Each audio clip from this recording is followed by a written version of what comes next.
মহামায়া, তিনি মহাঘোর অন্ধকার স্বরূপিণী কালিকা, আবার তিনি প্রকাশ রূপিণী জগদ্ধাত্রী। তিনি সত্য, রজ ও তম। দেবীর অনুকম্পা প্রার্থনা করে মহর্ষি দুর্বাসা যজ্ঞ করে লাভ করলেন এক দিব্য মালা। সেই মালা যে ধারণ করবে সে হবে অজেয়। ত্রিদেবীর মতানুসারে দুর্বাসা ঠিক করলেন সেই মালা দেবরাজ ইন্দ্রকে দেওয়া উচিত। ইন্দ্র, যিনি বর্ষা ও ফসলের দেবতা, তার প্রতি মানুষের যজ্ঞে ও পূজায় তার অহংকার বৃদ্ধি পাচ্ছিল উত্তরোত্তর। মহর্ষি দুর্বাসার বিজয় মাল্য লাভ করে তিনি তা তাচ্ছিল্য ভরে পরিয়ে দিলেন তার বাহন ঐরাবতকে। কিন্তু ঐরাবত সেই মালার তেজ সহ্য করতে না পেরে তা ছুঁড়ে ফেলে দিল। ঐরাবতের এই কর্মে এবং দেবরাজ ইন্দ্রের এই আচরণে ক্ষুব্ধ হয়ে দুর্বাসা দেবতাদের অভিশাপ দিলেন, তোমরা শ্রীহীন হবে। দুর্বাসার অভিশাপে সমস্ত দেবতারা শ্রীহীন হলেন, কারণ শ্রী অর্থাৎ লক্ষ্মী তাদের ত্যাগ করে ক্ষীর সাগরেই বিলীন হয়েছেন।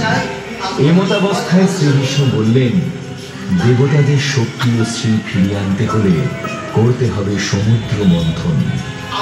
কিন্তু সমুদ্র মন্থন করার মতো শক্তি তখন দেবতাদের নেই। তারা একক প্রচেষ্টায় ক্ষীর সাগরের জলে মন্থন করতে পারবেন না বুঝতে পেরে যখন সমস্ত আশা ত্যাগ করছেন, দেবাদিদেব উপায় দিলেন, এই বৃহৎ কর্মযজ্ঞে শুধু দেবতারা নয়, দৈত্যরাও অংশগ্রহণ করবে। তাদের ছাড়া এই কাজ সম্ভব নয়। দেবতাদের অনুরোধে মন্দার পর্বত মন্থন দণ্ড হতে রাজি হল, কিন্তু সমস্যা দেখা দিল মন্থন রজ্জু। দেবতা এবং অসুরদের মিলিত আকর্ষণ বিকর্ষণের শক্তি সহ্য করতে পারবে এমন রজ্জু কোথায়? নাগরাজ বাসুকীকে অনুরোধ করা হলো রজ্জু হতে, এবং মহাদেবের আশীর্বাদে তিনি হলেন মন্থন রজ্জু। অতঃপর শুরু হলো বিরাট সাগর মন্থন। ভগবান বিষ্ণু হলেন মন্থনের নির্দেশদাতা। সুর ও অসুরদের সমস্ত শক্তি দিয়ে বিরাট সাগরের জলে উৎপন্ন হলো বিশাল ঘূর্ণন। আর সেই ঘূর্ণনে তৈরি হলো আরেক সমস্যা। মন্দার পর্বত ধীরে ধীরে ডুবে যেতে লাগলেন সমুদ্রের গর্ভে, এবং তাতে মন্থন ধীর হতে লাগল। অতঃপর ভগবান শ্রীহরি ধারণ করলেন তার দ্বিতীয় অবতার, কুর্মা অবতার। এক বিরাট কচ্ছপের আকার ধারণ করে তিনি মন্দার পর্বতকে তার পৃষ্ঠে স্থান দিলেন, এবং মন্থন পুনরায় শুরু হল। আর তারপরে সমুদ্র থেকে উঠে আসতে লাগলো এক একটি করে দুর্লভ বস্তু।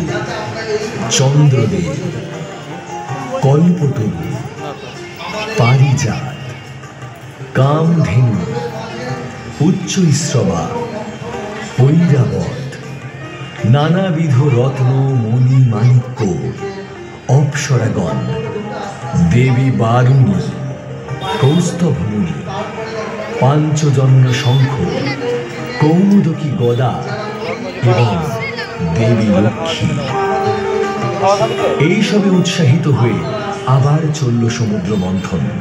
তবে এইবার এক গভীর সংকট সৃষ্টি হল অতিরিক্ত তেজে মন্থনের কারণে।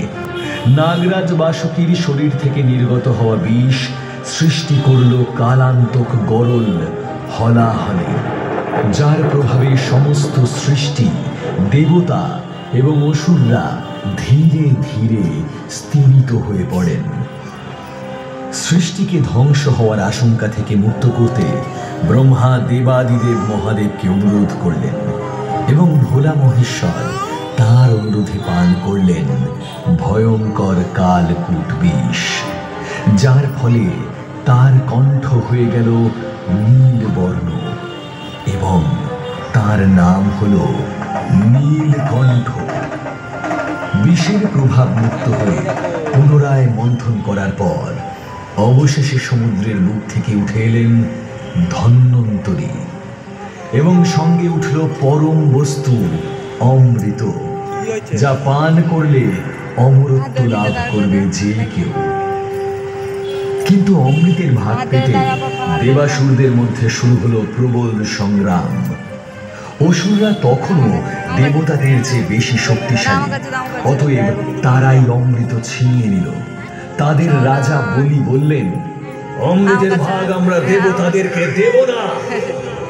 অনন্যপায় দেবতাদের বাঁচাতে তখন মোহিনী অবতার ধারণ করলেন স্বয়ং নারায়ণ, এবং তার রূপে ও মোহমায়ার বশে অসুররাজ রাজি হলেন অমৃতের ভাগ দেবতাদের দিতে। কিন্তু মোহিনী রূপী নারায়ণ নৃত্য গীতে আচ্ছন্ন অসুরদের পান করাতে লাগলেন বারুণী মদ্য, এবং দেবতাদের দিলেন অমৃত।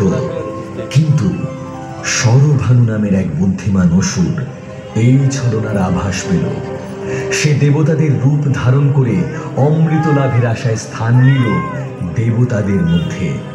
মোহিনী যখন তাকে অমৃত পান করাচ্ছে, তখন চন্দ্র ও সূর্য তার পরিচয় প্রকাশ করে।